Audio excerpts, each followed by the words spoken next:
Morning, guys. It's good to be with you. It's been a while since I've been up here to share with you guys, so I'm excited to be back and to be able to share with you. Thank you, John.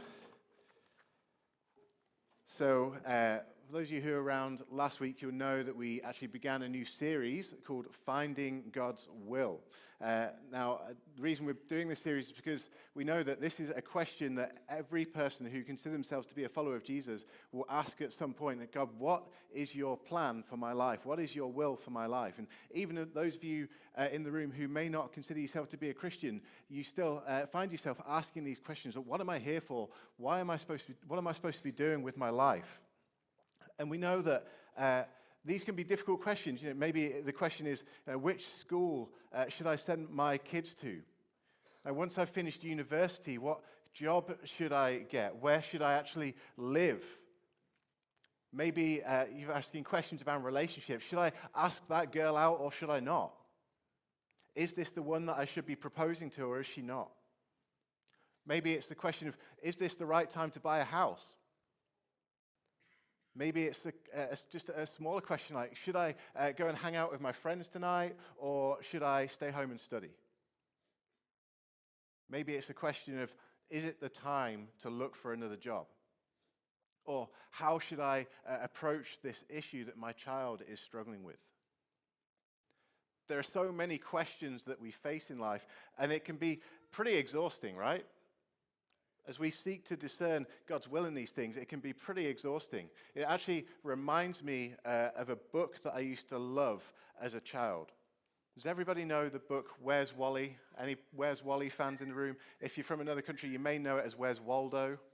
If you don't know the book, it's essentially, it's not really much of a reader's book, which is probably why I liked it. I didn't like to read much when I was younger, but the book essentially is, what you have is a picture, and on this picture, it would usually be pretty crazy, pretty chaotic, lots of things going on in there, and somewhere on that page would be the character Wally, and your job would be to seek and find Wally.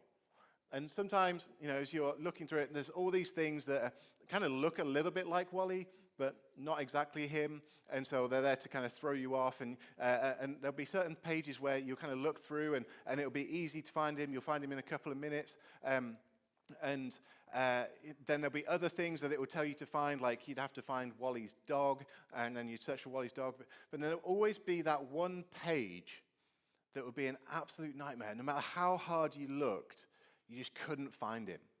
I remember as a kid, when we did long car journeys, you know, I'm old enough to have actually grown up as a child where we didn't have lots of technology, so I didn't spend all my car journeys on iPads and phones and things like that. And so I would often have the book Where's Wally in the car with me. And I was the youngest of three boys, and so I would have to sit in the middle squished, and I would hold the book, and all three of us would kind of look for Wally on the page. And being the youngest, I was always the last to find him. And my oldest brother, oh, I found him. And then my next brother, oh, I found him. And I'd be like, oh, where is he? And sometimes I would literally, for what felt like hours, would have the book this far from my face, and I would just go up and down and up and down until I finally found Wally. And it would be so frustrating.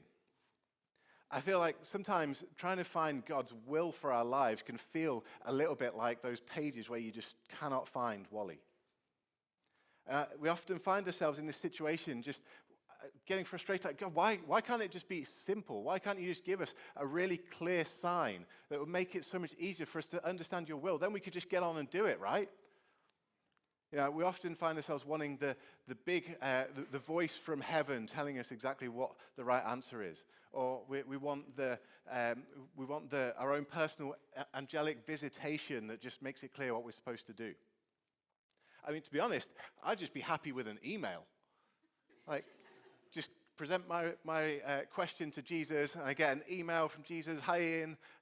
In response to your question about where to go on holiday this year, you know, remember last time you went to Cornwall and how terrible it was camping? You should probably not do that again. Maybe this year, just book an Airbnb. It'll be much safer. You know, blessings, Jesus.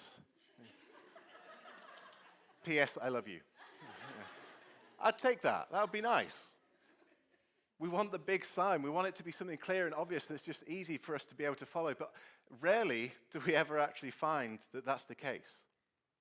In fact, what I've found is more often than not, rather than just giving us a sign and telling us what we should do or where we should go, God actually, his desire is to actually lead us there. God often actually wants to lead us to the things that he's calling us to, the things that he would like us to do. And one of the main ways that he does this is actually by leading us with his peace. God wants to lead us with his peace. In Isaiah 55, it says, "You will go out in joy and be led forth in peace." God actually leads us with his peace. If you think about it, this makes sense, right? God is peace. And so if we are walking in line with God's will, then it stands to reason that we should be experiencing his peace, right? God actually wants to lead us with his peace. And so as we're trying to discern God's will, one of the questions that we can actually ask is, where do I feel God's peace? Where am I sensing God's peace as I try to make this decision? You've probably experienced this actually at some point in your life. If you think back, you can probably remember a time when you just had that sense that something was right. You maybe didn't quite understand why. It didn't necessarily make sense at the time, but you just had this deep sense of peace that you knew that it was the right answer. Or maybe you had the opposite. Maybe there was just this unsettling in your spirit, this kind of, you can't quite explain it, but this knowing that something is not quite right, and it won't go away until you kind of change your mind. And then that peace comes. I remember a particular time in my life where I experienced this in a really significant way. So I just graduated from university, and I didn't particularly enjoy the degree that I was doing. In fact, probably the main thing that my degree taught me was that I didn't want to do it as a profession. And so, I came to the end of university, and I kind of was at square one again, kind of thinking, what am I going to do? And, I'd grown up always enjoying working with my hands. I enjoyed building things, fixing things, and I'd helped a friend renovate his house when he bought it once, and so really enjoyed that kind of thing. And in fact, my parents later told me that they were really surprised when I decided to go to university. They were absolutely sure that I would end up doing an apprenticeship in one of the trades of some sort. And so actually, coming out of university, I decided to kind of explore that avenue, and I began looking for apprenticeships in plumbing. I'd helped my friend renovate his kitchen and his bathroom and really enjoyed the plumbing side of things, had a bit of experience, and so decided to try and go down that route. And actually, as I was searching, I found a course that looked like an amazing course. It gave all of the qualifications. It was like an intensive course that got you trained up really quick. It even offered training on how to set up a business once you'd gotten qualified. And of course, there was a cost to it, but the great thing was that I could actually wait to pay the course off until I started working. And so everything just seemed great about this course. So I arranged to get a bit more information. I met with one of their reps, and he came over and kind of talked me through the course, explained it all. And I was so excited about it. It seemed like such a great option. And I remember just being excited to say yes to it. And then the day came when the rep got in touch with me to find out what my final decision. It was kind of time to sign on the dotted line. And I remember as this happened, suddenly I just started to feel really uneasy. I didn't really understand why, but that uneasy feeling just grew and grew and grew until to the point where I would say it's the only time in my life I've ever really experienced what I would assume is a panic attack. Everything was spinning. I was super confused. I didn't know what was going on. I remember getting in touch with my mum and explaining to her, and I got in touch with Katrina. We were dating at the time, and just sharing it with her. Just so confused. Everything spinning, and just like sweating. It was awful. Just in that place of I don't understand what's going on. I don't know what to do here. I remember after a while, I just took some time just to pray and just began to ask God, what's happening here? God, would you give me your peace? Why do I not feel peaceful? And I just began to, step by step, just give different things to him. And slowly but surely, I began to feel a sense of his peace come back to me. And as I just rested in that place of peace, I then just began to bring this whole situation to him and ask him what his will was. And as I began to think about doing this plumbing course, that feeling of unrest, that anxiety kept coming back.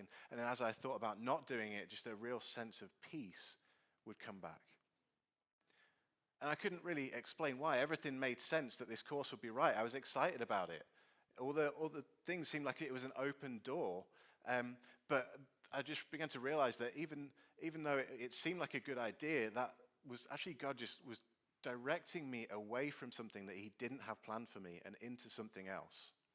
God was leading me with his peace.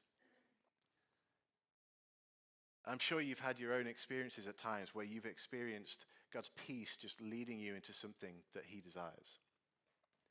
And so you can actually ask God, where do I feel your peace? Where is your peace leading me? But here's the thing. God's peace is not the same as worldly peace. You see, if I actually just ended the message there, then this message actually would have the potential to do quite a lot of harm in your life. You see, God's peace is not the same as worldly peace. You know, there are so many things that can actually skew our understanding and warp our view of peace. And so if we just took that principle and said, well, whatever feels most peaceful, I'll go with that. You know, often if we just think, you know, if this is God, if God's peace is leading me and I'm not sensing God's peace, then clearly it isn't God. That can actually do quite a lot of harm because there are things that can damage or can influence our view of peace. God's peace is not the same as worldly peace. In fact, Jesus himself said this in John 14:27. He said, "Peace I leave with you. My peace I give you. I do not give to you as the world gives. Do not let your hearts be troubled and do not be afraid." So we can think, oh, yeah, I'm not feeling a sense of peace about this, and therefore clearly that is not God. But actually, that is not always the case. There are things that can skew our vision of God's peace. And actually, one of these is just simply that we can mistake peace with the path of least resistance.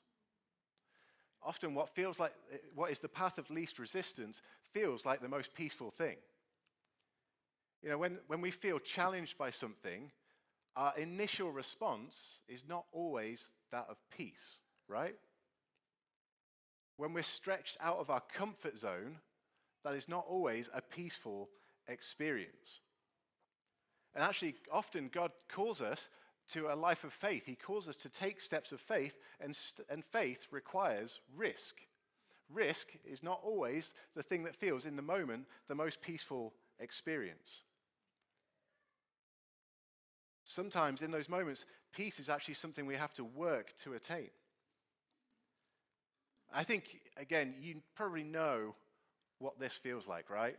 You know, there's that moment where you just feel like you need to share your faith with your friend, and maybe you've never done it before, and you don't quite know what to say, and you're kind of skirting around it a little bit, and you start to get sweaty palms, and you know, you start to kind of feel really hot all of a sudden, and you kind of just really nervous, and then all these reasons why you shouldn't share with them comes into your mind, and you begin to talk yourself out of it, and you just think, oh, it'd just be easier if I didn't do it. You know, he probably wouldn't respond well to it anyway, and suddenly you think, oh yeah, it's probably not Jesus, and then you decide not to do it, and then suddenly, the relief you feel in that moment. Or maybe it's that there's a new job opportunity that's come up at work, and it'll be a promotion, but it also means more responsibility. Maybe it means managing people for the first time or managing a bigger team. Maybe it requires skills that you do not yet have, and it would mean extra training. Maybe it means working in a different location, which is further away, and you've got more commute time. And as you start to process it, even though people may be encouraging you to go and actually apply for it, you kind of see all these things and the extra work that is involved in it, and you begin to think, oh, maybe that's not God. Maybe actually where I'm at is just fine. I'm happy, and I know what I'm doing in my job, and you begin again to talk yourself out of it. Or maybe it's just something simple like, do I go to life group this week? And you're looking at your calendar and you see how busy your week is and all the things that you've got going on. And then you start to think, oh, if I go to life group, that's another evening taken out. I've got to actually go somewhere. I've got to dress up. And I've got to engage. I've got to talk to people. Maybe there's that person in the group that you just find a little bit challenging. Not me, of course. And you start to think, oh, do you know what? Maybe if I just stay home, I can put my pajamas on early, just have some dinner, put my feet up, watch a show. Oh yeah, how easy is it to convince yourself, oh, that is what I need right now. That feels good. I think all of us would say, to be honest, of the two, that one feels more peaceful, right? But that's not. Just because it feels most immediately peaceful, just because it's the easiest option, does not automatically mean that that is God's will. Jesus does not give peace the way the world gives peace. Another way that we can confuse worldly peace with godly peace is because of our insecurities. We all have different insecurities, and when insecurities get brought to the surface, I don't think any of us ever experience peace in that moment, right? In fact, we've experienced the very opposite of them. I remember the first time Todd asked me to preach on a Sunday. I had never done it before, and quite frankly, had absolutely no intentions or desires of doing it ever. In fact, actually, the idea of standing in front of a crowd and speaking to people was terrifying to me. But that wasn't because it wasn't God's will. It was just because I had insecurities. I'd had past experiences that have been painful and embarrassing with speaking publicly in front of people, and so I just wanted to avoid it at all costs. And really, when Todd asked me that, what began to surface was just fear over thoughts of rejection or embarrassment, things like that. And if I had chosen in that moment to say no, rather than following God's will, I would actually have just been following self-protection, instead of actually following and doing God's will, which ultimately would have led to freedom from those insecurities. Sometimes our insecurities, even though when they surface, they don't feel peaceful, sometimes that is actually God leading us, and he's actually addressing something there. Jesus does not give peace the way the world gives peace. Another thing that can skew our view of peace is actually our own desires. Whether we care to admit it or not, we all have desires.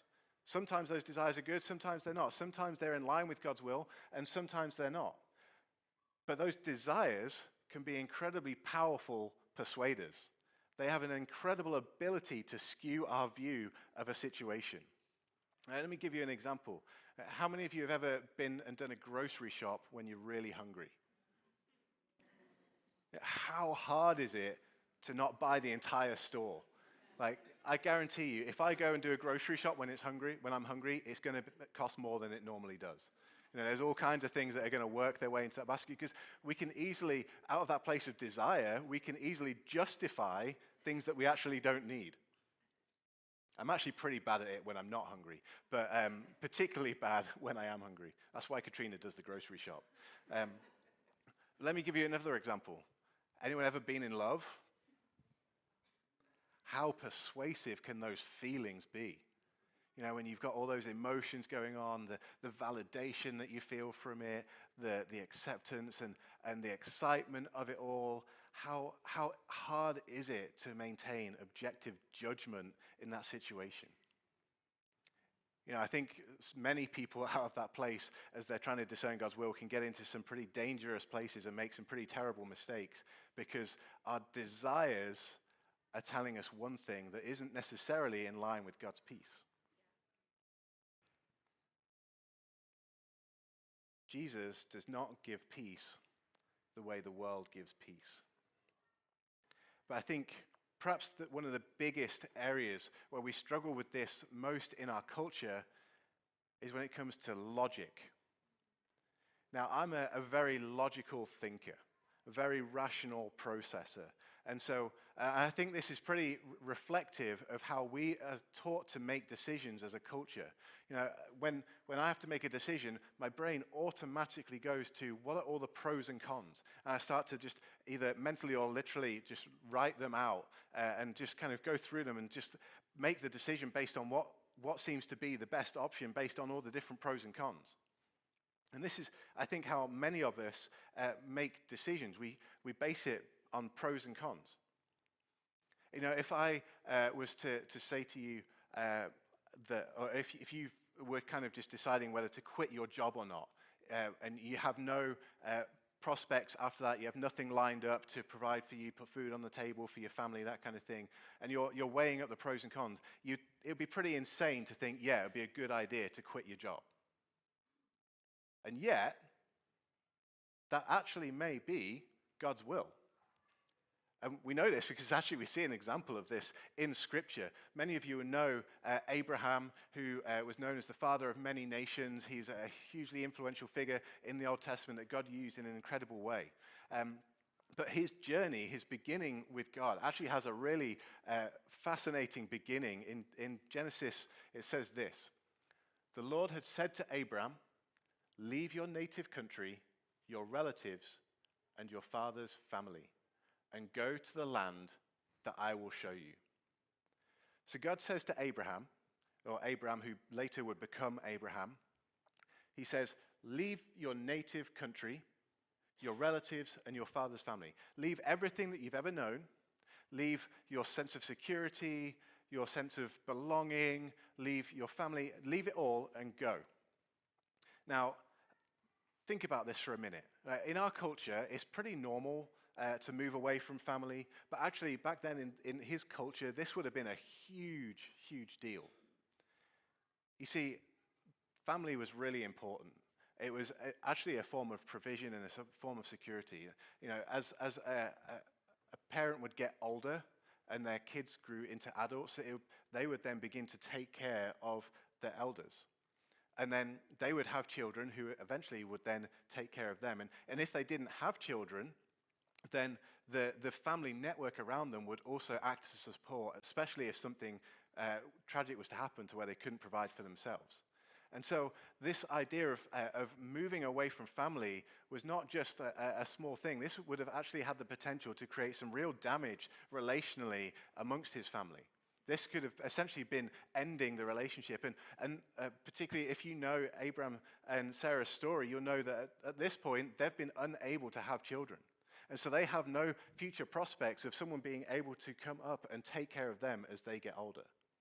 And so just to put it into perspective, you know, this is like basically just letting go of everything, all security, anything that would be certain, any provision, and just go. And where does he tell them to go? To a place I will show you.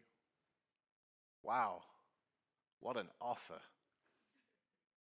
To this mysterious, unknown place that you'll find out about after.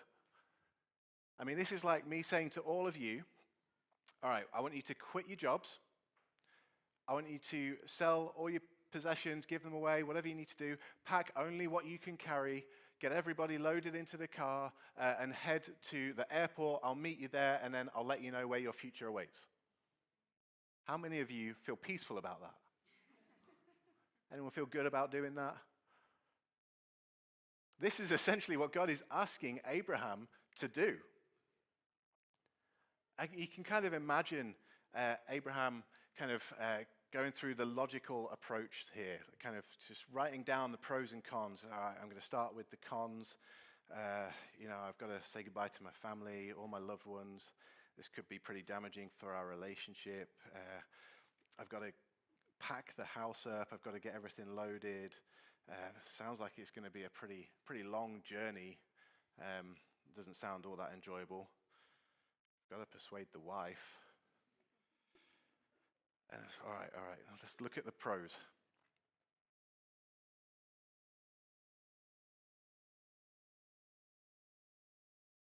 I got nothing.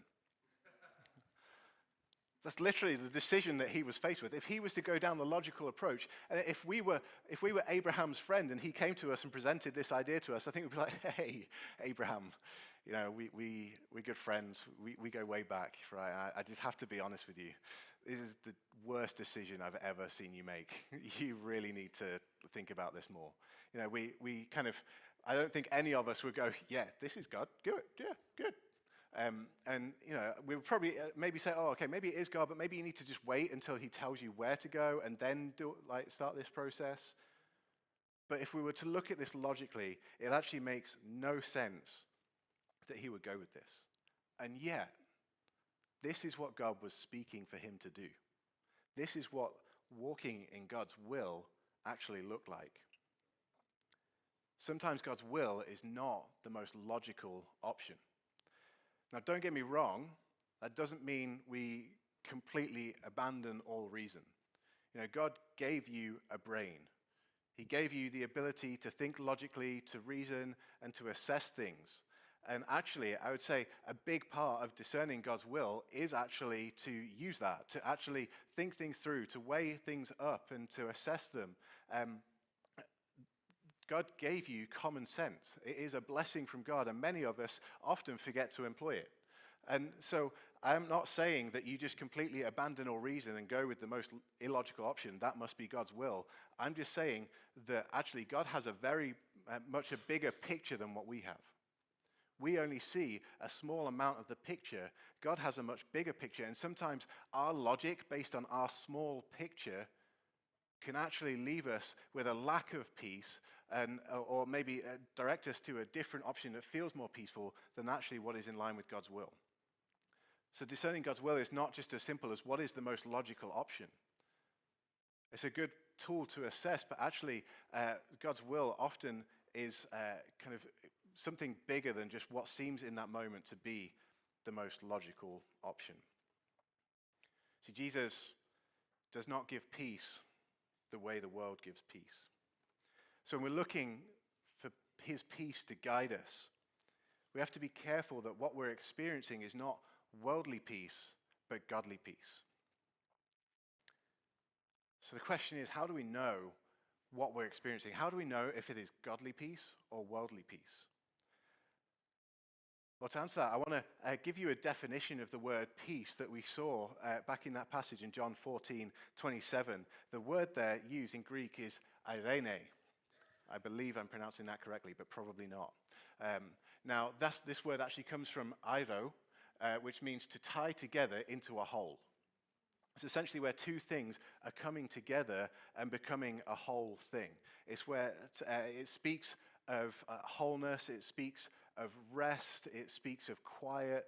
And so essentially another way of explaining this and defining it would be to say this: God's gift of wholeness, where our soul is brought into alignment with his, which brings about a sense of rest. God's gift of wholeness, that as we bring ourselves into alignment with him, bring our hearts, our minds, our understanding, every element of ourselves into alignment with him, there is a sense of wholeness that comes from that, which gives us a sense of rest. That's the peace that we experience when maybe it doesn't make sense. We just know that it's right. There's a sense of rest deep in our hearts, deep in our spirit, that we know that it's right. It's when you bring all of those thoughts, all of those fears, the desires, your body, your logic, every element of yourself is brought into alignment with him. Peace comes as the result of that. Peace, this is the peace that I experienced, when I was trying to discern what God's will is, and I was in that place of complete panic, trying to decide whether to take this plumbing course or not. That's the peace that came as I just brought myself back to Jesus, as I just came into his presence and just was willing to lay it all aside and just say, God, I need you. I need your peace. Would you come? Would you come and fill me with your peace? And I began to experience it. And then as I surrendered my own views, my own understanding, everything about it, I just laid it down before him. And through that, I began to experience his peace. And that was able to then lead me to the path that he had for me. Now, getting to this is not always easy. It's not always the most immediate thing that we experience. In fact, this worldly peace is pretty normal that as God leads us, they're the things that actually we experience first. And so actually sometimes to get to this place of peace requires a little bit of wrestling. It requires being willing to lay things down. In Proverbs chapter 3, verses 5 and 6, it says, "Trust in the Lord with all your heart. Do not depend on your own understanding.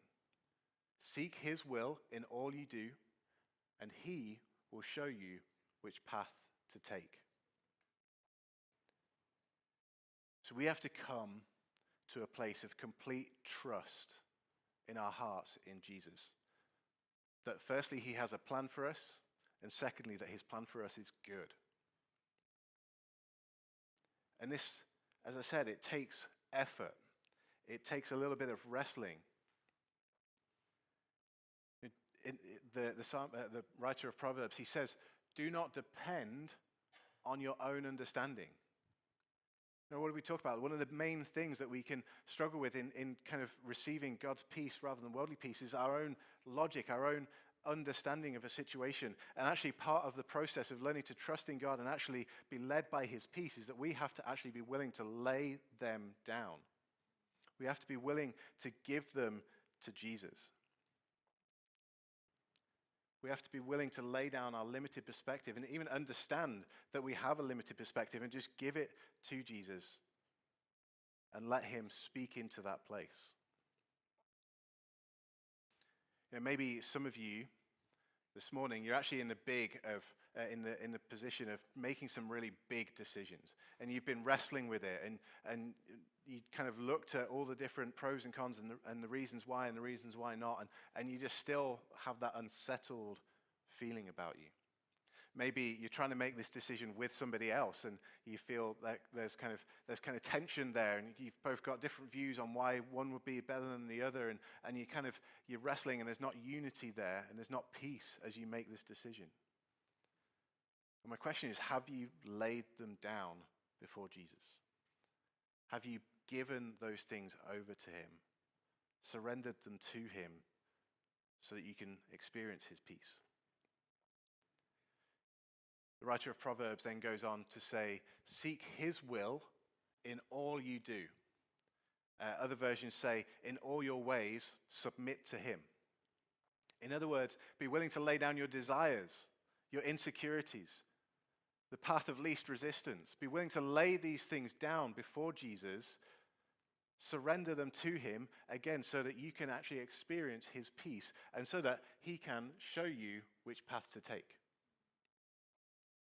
Now, Jesus modeled this so well when he was in the Garden of Gethsemane. And this is right before he's about to be taken away to be crucified. And he's aware of what's about to happen. And he's just full of anguish. And so he goes away to pray, and he gets before Jesus. And he's basically saying, God, if we can do this any other way, can we go with that option? If there is a way of fulfilling your purposes without me having to suffer, without me having to die on a cross, can we go with that? He's just in deep anguish as he does this. And it says actually that he went back and did it 3 times.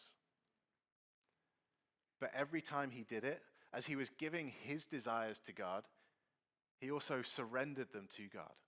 And he would say this statement, "Yet not my will, God, but yours be done."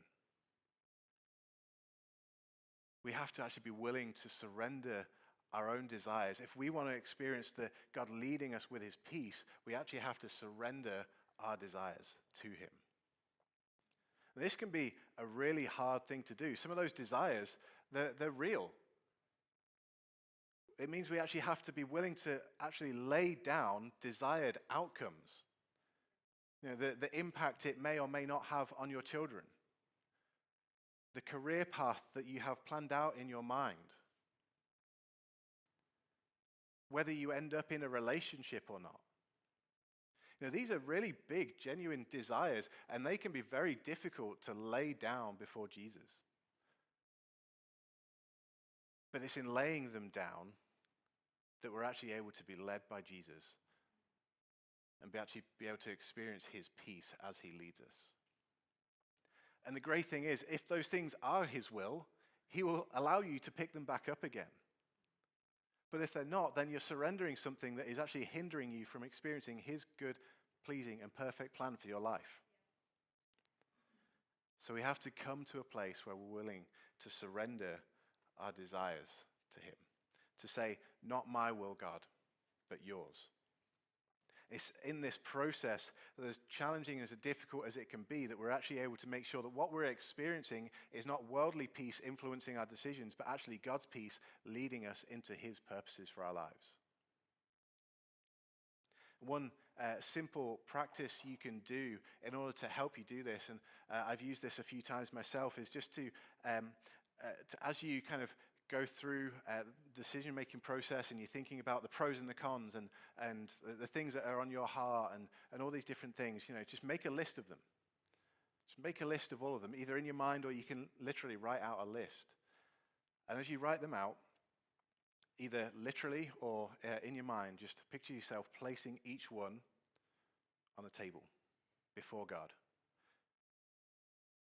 And as you place each thing down, each desire, every pro, every con, every issue, every insecurity, as you place them down, you say, God, I give this to you. Do what you want with it. I give this to you. Do what you want with it. I give this to you. Do what you want with it.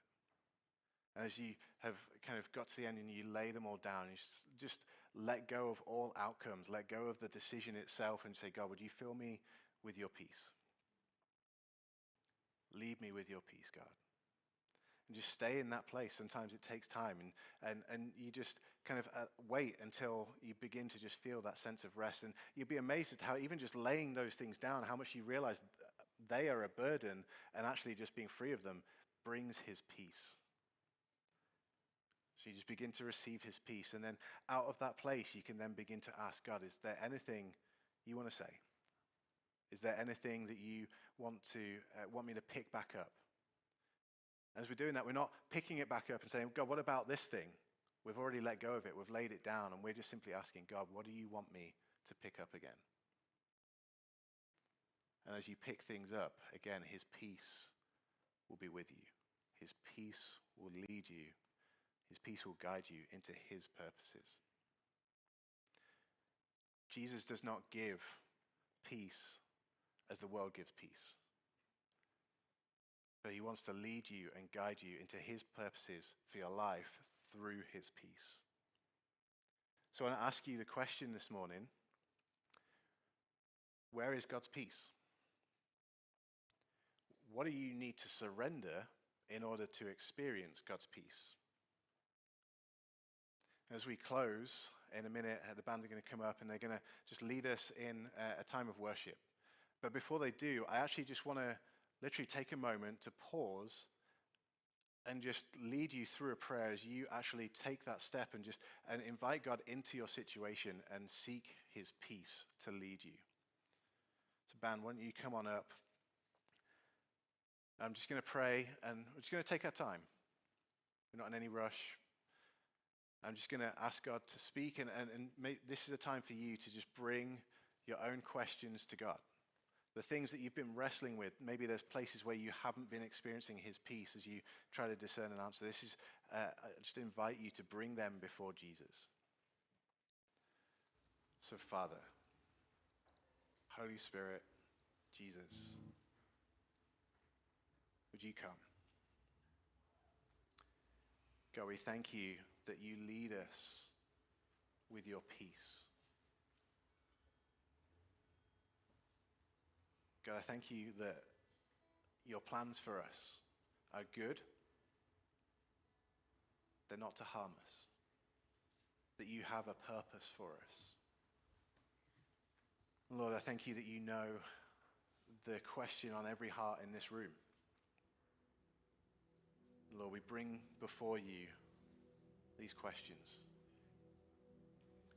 Lord, would you help me to see the things that I'm holding on to? What are my insecurities? What are my desires?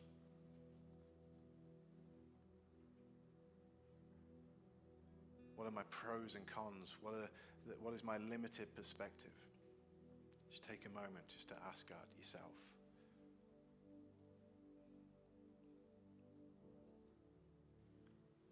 As you do, as things come up, just one by one, just take a minute to just give them to Jesus. So God, I give this to you. I surrender it to you. Do what you want with it.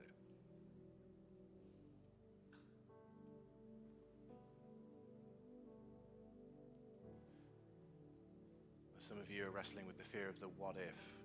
What if it doesn't work? Just encourage you to give it to Jesus. Some of you, maybe the fear is around the impact that it will have on your family. Again, just give it to Jesus. I give this to you. I surrender it. Do what you want with it.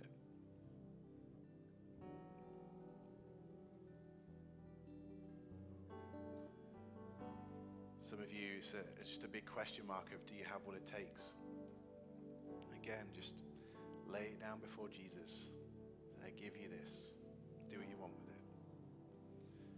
Some of you may be finding that as you're doing this, that it's really hard to let some of those things go. You maybe say the words, but in your heart, you can tell there's just still something attached there. That's okay. Just take your time and just ask Jesus, Jesus, why am I finding this hard to let go? Is there anything else behind this? Is there anything you want to say to help me let go of this? Just surrender it to him. Just let him speak. This is not a formula, it's a process, it's a relationship. As you lay things down, just say, God, would you give me your peace? Would you guide me with your peace? Lord, I lay down the worldly peace and I ask that you would fill me with your peace. Lead me and guide me. Lord, would you show me exactly what I need to pick up? Show me the steps I need to take, the things that I need to just permanently let go of. Just lead me with your peace. In Jesus' name.